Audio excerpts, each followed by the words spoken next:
Today, December 6th, is the feast of St. Nicholas. We remember and give thanks for St. Nicholas as one who followed Jesus' teachings, to welcome children and those persons who had unmet physical needs who live around us. Nicholas was born around the year 280 in Myra, a small town in Asia Minor, which is in the country of Turkey now. Nicholas grew up to be a pastor and became known for his kindness and generosity to those in need. He was so loving to people that eventually he was asked to lead the Christians in Myra as their bishop. It was not an easy time to be a bishop because the church faced enemies both outside and within. When the Emperor Diocletian began his ugly persecution of Christians, Nicholas and his people suffered. When Arius attempted to overturn the true teaching of the church, Nicholas helped gather a council at Nicaea in 325. He not only fought Arianism by helping write the Nicene Creed that we still use today, but is said that he also boxed Arius alongside the head. Nicholas, because of his kindness and generosity, became known for his gift-giving long after his life. He became the inspiration of many traditions in many European countries and our own country of a man who went around at Christmas time inspiring people to share gifts with each other, all the way down to our present-day Santa Claus. In these often hectic days before Christmas, you and I can get so caught up in our gift buying and preparations that we can forget whose birthday we will be celebrating soon. What kinds of gifts would Jesus want? Our works of mercy and love? Imagine how this Christmas could be truly a Christian feast if we followed Jesus' example as Nicholas did. That would be wonderful. Yes, indeed. Bishop Nicholas of Myra, at your service.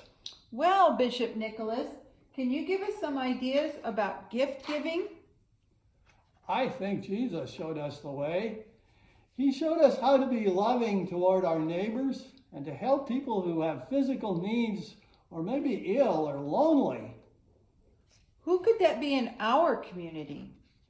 Well, sometimes it's someone in your own family, or among your friends, or in your classroom, or where you work, or in your neighborhood, who are feeling lonely or overwhelmed. Especially in this time of the pandemic, they need your friendship and your time. Can you tell us more about that, Bishop? You can reach out to others and share your time by such simple things as sending cards, making phone calls, or even using these new things they call, what is it? Zoom, FaceTime, or Skype? In your churches, I know many of you collect food, either for your own food pantries or those in the community. Some of you also give gifts of clothing, toys, and money to help others. Or you may not know the names of who they are, but there are those who are struggling right around where you live to heat their homes. I hear that the power company has a way that you can help them to pay their heating bills by making a contribution so that they will be warm this winter. There are so many people in need, and also so many ways you can share your caring like Jesus. But if we use some of our time and gift money that way, we may not have enough time and money to buy all the gifts for our family and friends that we would like to give. That might be disappointing. That's right. Sometimes it's hard to be like Jesus.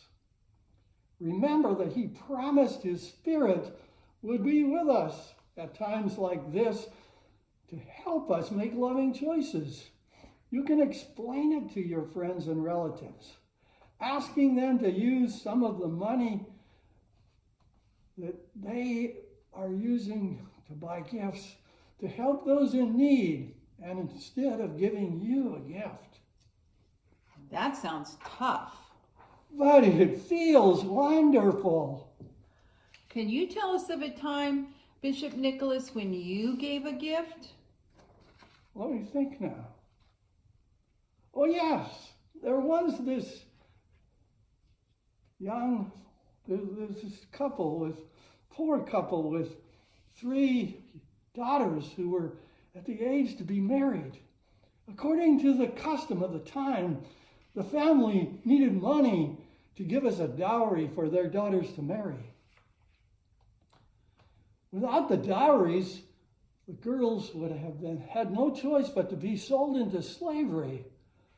I didn't want that to happen.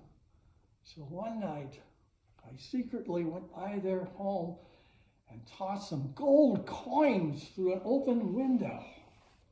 Did they ever find out it was you? Well, they thought it might be me, but I never told. That's half the fun of giving, keeping it a secret. Like Jesus, I love to spend my time with those who are lonely or sad and give to those who are poor. And I love to give to children. Through the years, some people have used little oranges for the gold coins that I gave to the daughters. You could take some simple treats and sit down with the children you know in your home and talk about sharing gifts with children who may not have very many belongings or have physical needs. Is there anything else you'd like us to know, Bishop Nicholas? Remember, this is a time of the year to think of Jesus and how he shared his love and healing and gifts with all people. Take time to think of the people that you might know and also strangers who might appreciate your time and friendship. Find a way to give them a gift or reach out with a simple phone call, note, or email. And let them know you care. In this time of the pandemic, I understand that you have to keep a physical distance from others and you have to wear masks when you go out. But you know, I have confidence that you will find a way to follow these directions and share your love and gifts like Jesus did. Thank you so much for sharing your time with us today, St. Nicholas. Your ideas about sharing your time and gift giving will help us to remember those who are lonely or have real unmet physical needs with whom we can share our love, time, and gifts like Jesus did. Thank you, St. Nicholas.